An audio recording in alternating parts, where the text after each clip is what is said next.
Fala galera do quinto período, um abraço para vocês, espero que em breve nós possamos estar de novo na sala de aula, tá bom?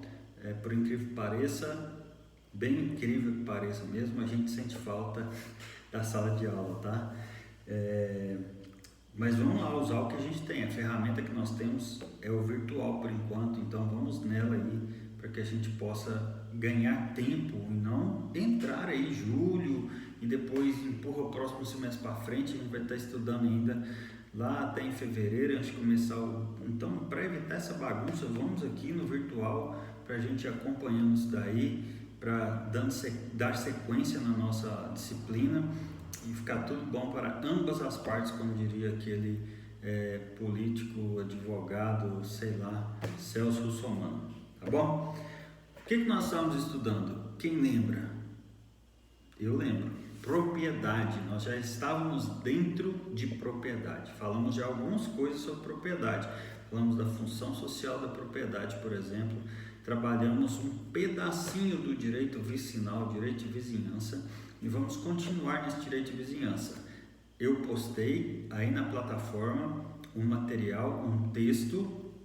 Olhem lá, quem não olhou ainda, fique ligado, você vai tomar prejuízo se você não tiver feito a leitura desse texto ainda. É um texto do Manual de Direito Civil de Sebastião,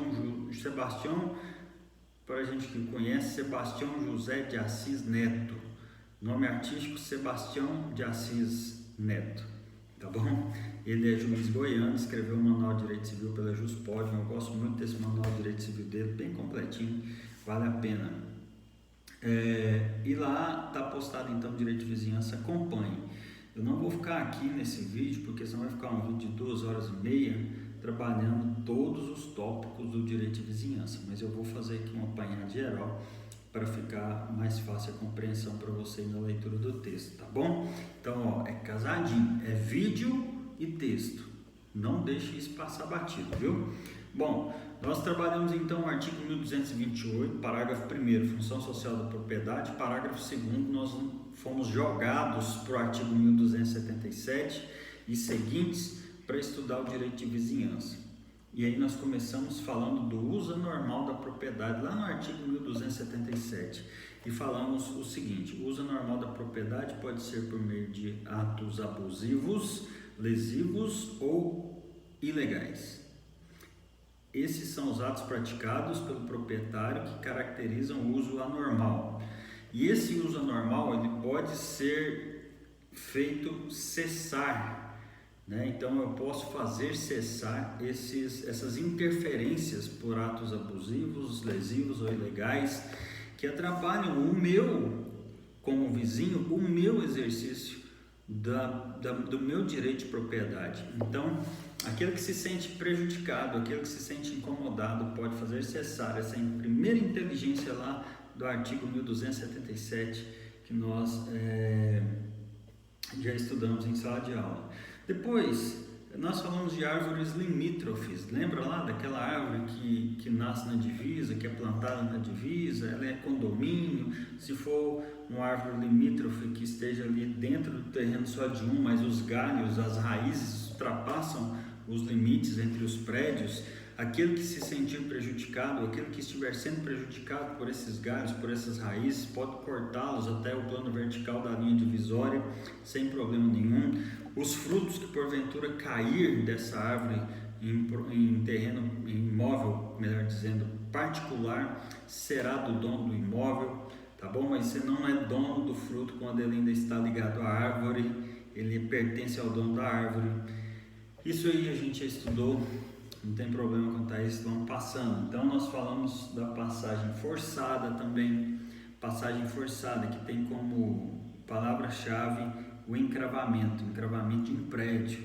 Aquele prédio naturalmente encravado ou levado ao encravamento, nasce para o proprietário desse prédio o direito de passagem forçada, que ele pode constranger um de seus vizinhos a lidar nessa passagem. Não é qualquer vizinho, é aquele que mais facilmente e de forma menos onerosa tiver condição de fazer isso, tá bom? Não importa para que lado, para que via, se é asfaltado ou não, depende das condições dos vizinhos eu não posso querer uma passagem forçada por um lugar que é menos viável do que o outro. Então, isso eu tenho que levar em consideração. A passagem, o encravamento ele se dá porque não existe acesso à via pública, porto ou nascente. O Código Civil estabelece esse critério, então, para dizer se o bem é encravado ou não. Bom, falamos também de algo semelhante, que é o encravamento com relação a tubos e cabos, tubulação e cabo, que levam serviços essenciais.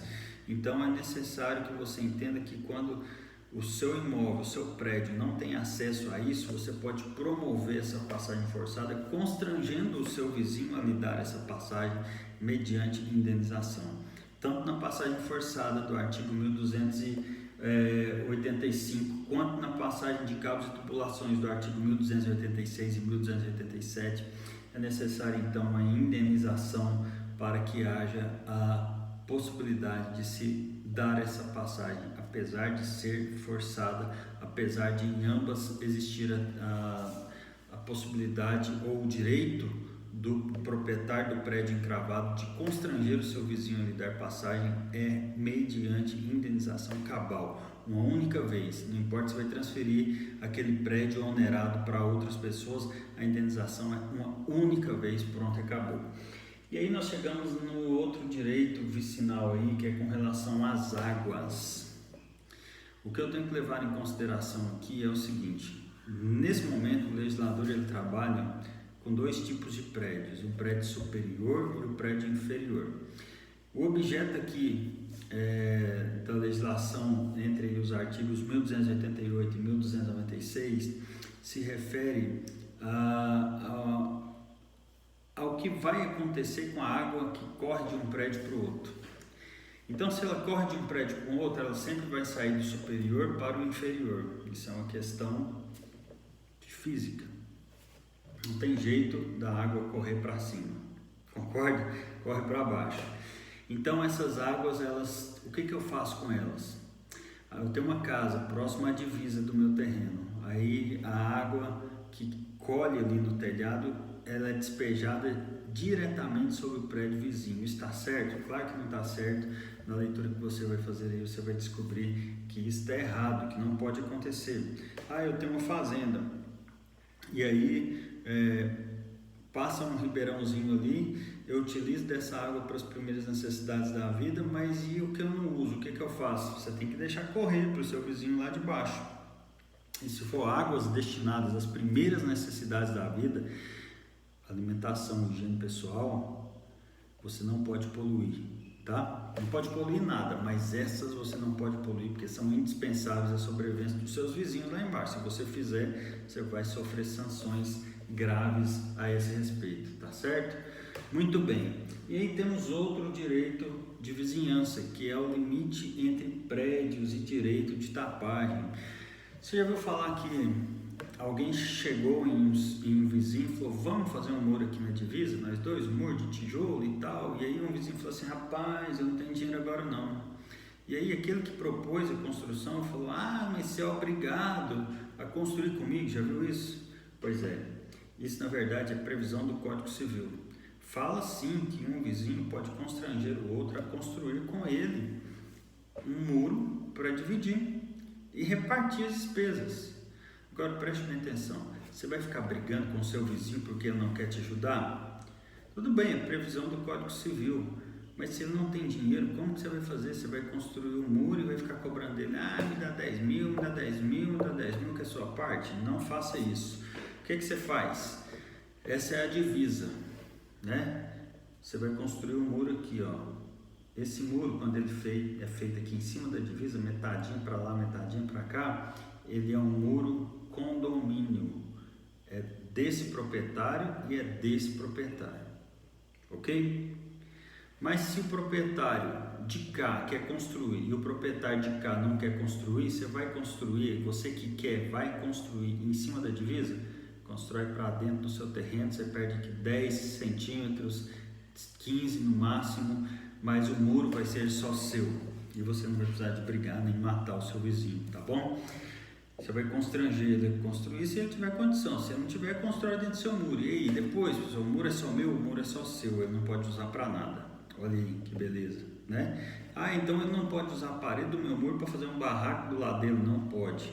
Ah, ele não pode usar o meu muro para escorar umas vigotas para fazer uma área de lazer, não pode, porque você construiu dentro do seu terreno, o muro é só seu, ok? Então tem outros detalhezinhos aí também, tem por exemplo relacionados, né, a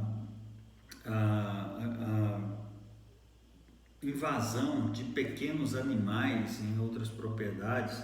Você tem lá uma chácara e aí você tem uma horta e o seu vizinho tem um porco que ele cria solto e esse porco vai lá e come toda a sua hortaliça. E você fica contrariado, mas você vai lá e planta de novo, o porco vem e come de novo. E aí você vai até o seu vizinho e fala: meu amigo, o seu porco está comendo a minha horta. Ele vai falar o seguinte para você: eu não tenho nada a ver com isso. E você vai falar para ele: tem, porque é o seu porco que está comendo a minha horta. Então você faça um tapume especial para evitar que esse pequeno animal invada a minha propriedade e me traga prejuízos, porque senão eu vou cobrar isso de você. Está previsto aí nos artigos 1297 e 1298, é só você dar uma lidinha aí que você vai conseguir entender isso muito bem. Bom, direito de construir, aqui vem outra situação que a gente está acostumado aqui no nosso dia a dia urbano, né? Ah, alguém está construindo, mas ele está construindo aqui com uma janela virada para o meu imóvel. Isso não pode, gente, isso não pode, realmente não pode. Mas, preste bem atenção, existe um limite mínimo de distância quando você vai abrir janelas.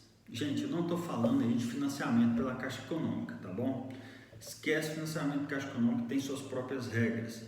Eu estou falando aqui do que o Código Civil fala. A construção, ela deve respeitar 1,5 metro da divisa quando você pretende abrir janelas voltadas para o imóvel vizinho. Olha aqui, ó. Aqui está o muro e aqui está a parede da sua casa. 1,5 metro aqui, aí você pode inclusive pôr janela aqui que incide direto sobre o imóvel vizinho. Agora, preste minha atenção. Se tiver muro, você tem que respeitar 1,5 metro? Não precisa, gente, porque o legislador ele pensou em situações que não havia muro. O que ele quis levar em consideração e proteger aqui é a privacidade de cada proprietário. Prédios de 50 metros de altura. O muro é de 50 metros de altura? Não, o muro é de 2 metros de altura. Então o térreo, primeiro andar, o térreo geralmente tem ali um muro na frente da janela. Mas os outros andares para cima não tem. Mas você pode observar, e observe isso que eu tô te falando, você vai ver que existe. O recuo de 1,5 metro da divisa. Por quê? Porque lá em cima não tem muro e aí vai ficar incidindo diretamente sobre a vida do vizinho. É óbvio que essa lei ela não tem tanta eficácia assim, esse dispositivo. Por quê? Porque o cara, depois de uma determinada altura, ele consegue ver tudo lá dentro do imóvel do outro vizinho. E aí esse 1,5 metro não significa absolutamente nada, né? Mas tem que ser respeitada a previsão legal, está aqui no nosso Código Civil.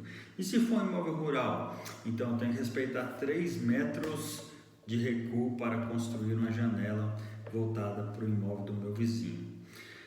Agora, gente, se você for construir paralelo, agora se a sua janela, se a sua sacada, se o seu eirado, se o seu terraço for perpendicular, essa distância ela vai de 1,5 metro para 75 centímetros, tá bom? Lembrem-se sempre disso. Gente, aqui do 1299 até o artigo 1313, o legislador ele fala de muita coisa, fala inclusive da proibição de encostar chaminés, fogões, tudo que esquenta na parede que divide ou na parede divisória dos dois prédios, né? Sabe aquele negócio do cara construir parede meia? Pois é, se ele construiu parede meia e se essa parede meia é na divisa, é um condomínio de parede, né? Então, nenhum dos dois pode encostar chaminés, fogões, nada disso na parede. Você vai encontrar isso aqui no Código Civil e na leitura que você vai ter que fazer, tá bom? Nós vamos então ficando por aqui, porque nós voltaremos com mais outros vídeos aí para que você possa acompanhar e terminar esse semestre bem. Fiquem atentos, porque eu vou colocar atividades no ambiente virtual sobre esse assunto aqui para a gente encerrar, tá ok? Um abraço, estou à sua disposição.